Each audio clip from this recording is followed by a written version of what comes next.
Pemirsa yang budiman, terimalah salam kasih, Namo Buddhaya. Jumpa bersama saya Arya dengan topik hukum tertib kosmis. Dalam pandangan Buddhis, segala keteraturan di alam semesta bukanlah diatur oleh sesosok makhluk adikuasa, melainkan oleh hukum alam yang disebut niyama. Terdapat 5 niyama yang mengatur alam semesta ini. 5 niyama tersebut antara lain utu niyama, hukum alam anorganik. Segala fenomena seperti terbentuk dan hancurnya tata surya, perputaran bumi, siklus iklim dan cuaca, pelapukan benda, segala yang berhubungan dengan fisika dan kimia diatur oleh utu niyama.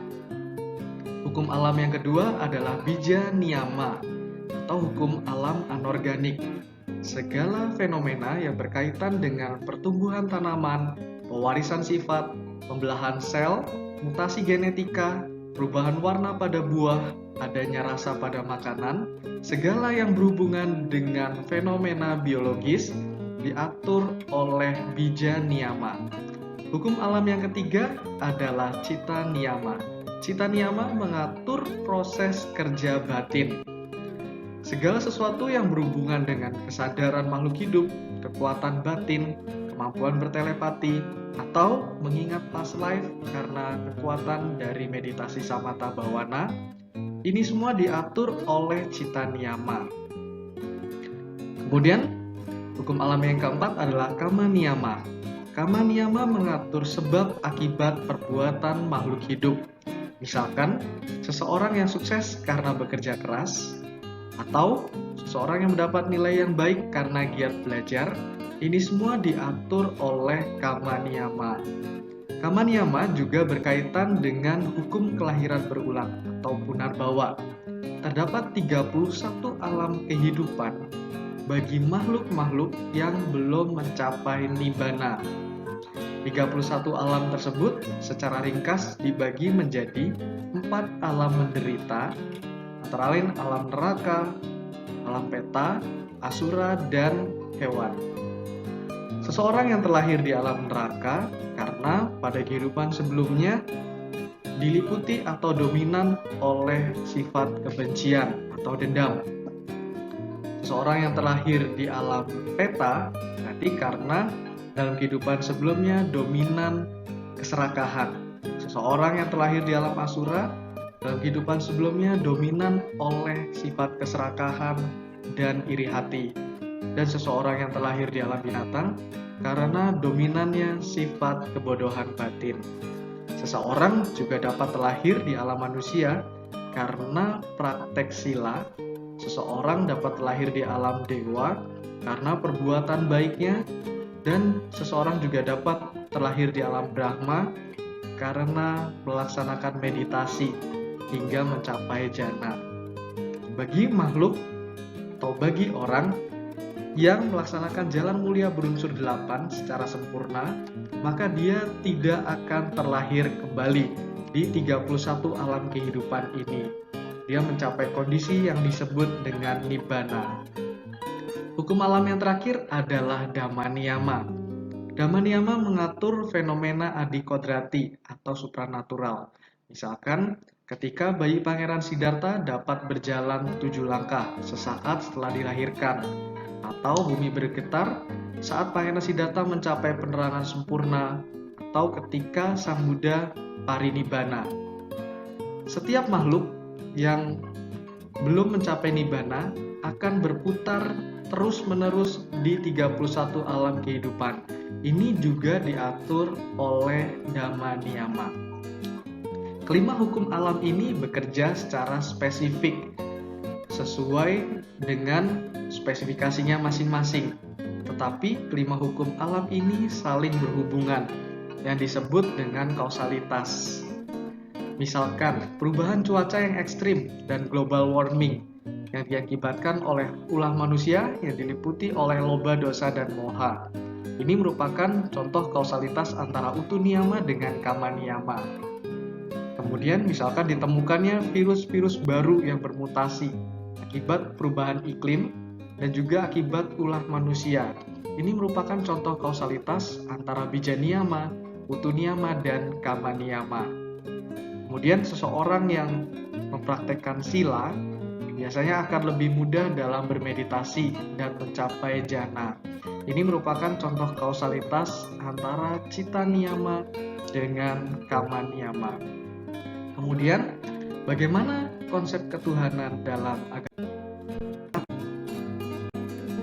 Dalam Udana 8 ayat 3, terdapat 4 sifat ketuhanan, antara lain hajatan, tidak menjelma, abutang, tidak dilahirkan, akatan, tidak diciptakan, dan asangkatan yang mutlak.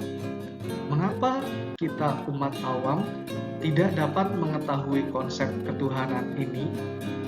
Karena kita umat awam masih diliputi oleh kegelapan batin. Bagi ia yang melaksanakan jalan mulia berunsur 8, bagi ia yang sudah bebas dari kekotoran batin, maka ia akan dapat melihat konsep ketuhanan ini dengan jelas. Oleh karena itu, dalam pandangan Buddhis, ketuhanan ini tidak banyak dibahas. Sang Buddha menekankan pada dukkha dan jalan menuju akhir dukkha. Setelah kita bisa mengakhiri dukkha dalam kehidupan ini, maka kita akan dapat melihat konsep ketuhanan secara jelas. Membahas ketuhanan secara berlebihan tidak akan membawa pada kemajuan batin.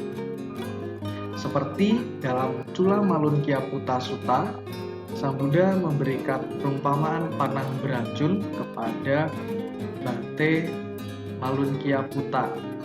Di sana Sang Buddha bercerita bahwa kita seperti terkena panah beracun. Lebih penting kita mengobati lukanya dahulu sebelum kita mencari siapa yang melontarkan panah beracun ini. Sama seperti kita dalam memperdebatkan konsep ketuhanan ini, lebih penting kita mempraktekkan jalan mulia berunsur 8 dulu, lebih penting kita terbebas dari dukkha dahulu, otomatis kita akan memahami sifat ketuhanan ini dengan jelas. Dalam pandangan Buddhis, Tuhan tidak bersifat antropomorfis dan tidak bersifat antropopatis. Antropomorfis berarti memiliki bentuk seperti manusia. Karena Tuhan memiliki sifat asangkatan yang mutlak, maka jika Tuhan berbentuk sama seperti manusia, maka Tuhan juga memiliki kekurangan, tidak sempurna, tidak mutlak. Dan Tuhan juga tidak bersifat antropopatis atau tidak bersifat seperti manusia. Tuhan tidak memiliki perasaan seperti cemburu, marah ketika tidak diberi persembahan atau tidak dilaksanakannya ritual, ketika namanya tidak dipuji. Tuhan tidak marah. Dan Tuhan juga tidak bahagia ketika umatnya melaksanakan ritual dengan sering. Adanya pandangan antropomorfis dan antropopatis ini memunculkan berbagai macam upacara atau ritual. Kalau kita menilik jauh di masa kehidupan primitif, manusia purba yang hidup penuh dengan ketakutan, seperti takut akan bencana alam, takut akan petir, takut kekurangan makanan. Nah, mereka kemudian membutuhkan sosok makhluk pelindung. Maka diciptakanlah berbagai pandangan bahwa adanya suatu guardian atau makhluk pelindung. Sehingga muncul berbagai kepercayaan. Seperti yang kita kenal ada animisme, percaya terhadap roh dari nenek moyang. Kemudian dinamisme, percaya bahwa benda-benda memiliki kekuatan keramat. Dan totemisme, kepada hewan-hewan yang memiliki kekuatan sakral, kekuatan supranatural. Nah, pandangan ini kemudian berkembang menjadi banyak sekali agama yang kita tahu pada kehidupan sekarang ini. Kembali lagi, kenapa banyak sekali konsep ketuhanan dan kita tidak tahu mana yang benar? Karena kita umat awam masih diliputi dengan kegelapan batin. terpenting sekarang adalah laksanakanlah jalan mulia berunsur 8. Maka ketika kita sudah terbebas dari duka, kita akan memahami konsep ketuhanan ini dengan sebenar-benarnya. Dalam agama Buddha, Tuhan dikenal dengan istilah Sang Hyang Adi Buddha. Umat Buddha juga meyakini Tuhan Yang Maha Esa dengan cara mempraktekkan sifat sehari-hari. Terdapat 4 sifat ketuhanan atau kediaman luhur atau Brahma Wihara. Keempat sifat tersebut adalah metta, karuna, mudita, dan upeka. Metta dapat diartikan sebagai cinta kasih universal.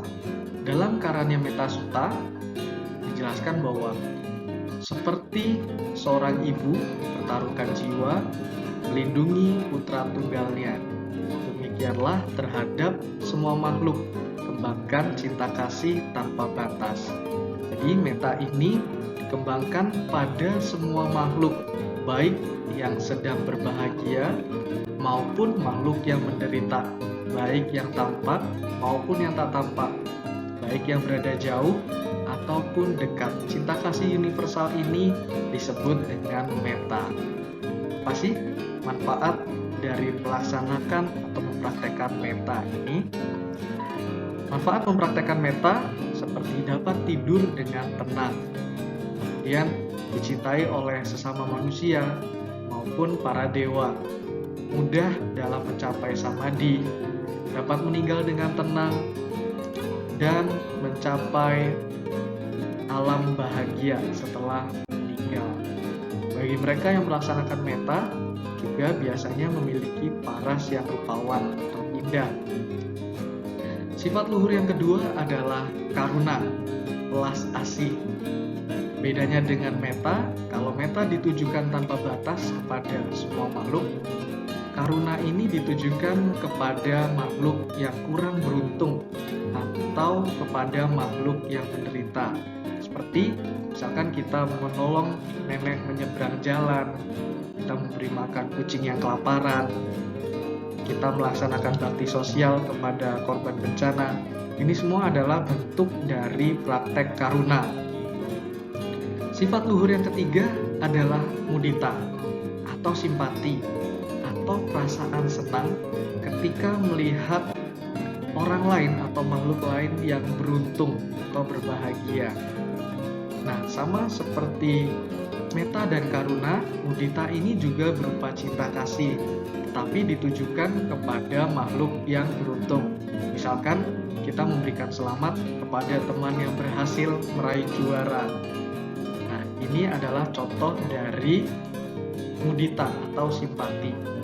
Dan yang terakhir adalah yang terakhir adalah upeka. Upeka berarti tenang seimbang. Maksudnya tenang seimbang ini adalah tidak goyah pada suka dan duka. Ketika kita bahagia, kemudian kita tidak lupa diri. Ketika kita sedang dalam kondisi yang tidak baik, kita juga tidak depresi atau merusak diri. Dan juga ketika kita menghadapi pujian, kita tidak terlena. Ketika kita menghadapi celaan, kita tidak lantas marah. Ini adalah contoh dari UPK. Pelaksanaan metta, karuna, dan mudita perlu sekali disertai dengan PK agar dalam kita mempraktekkan cinta kasih ini tetap terpelihara dan tetap bijaksana. Demikian video ini, semoga bermanfaat dan semoga semua makhluk hidup berbahagia.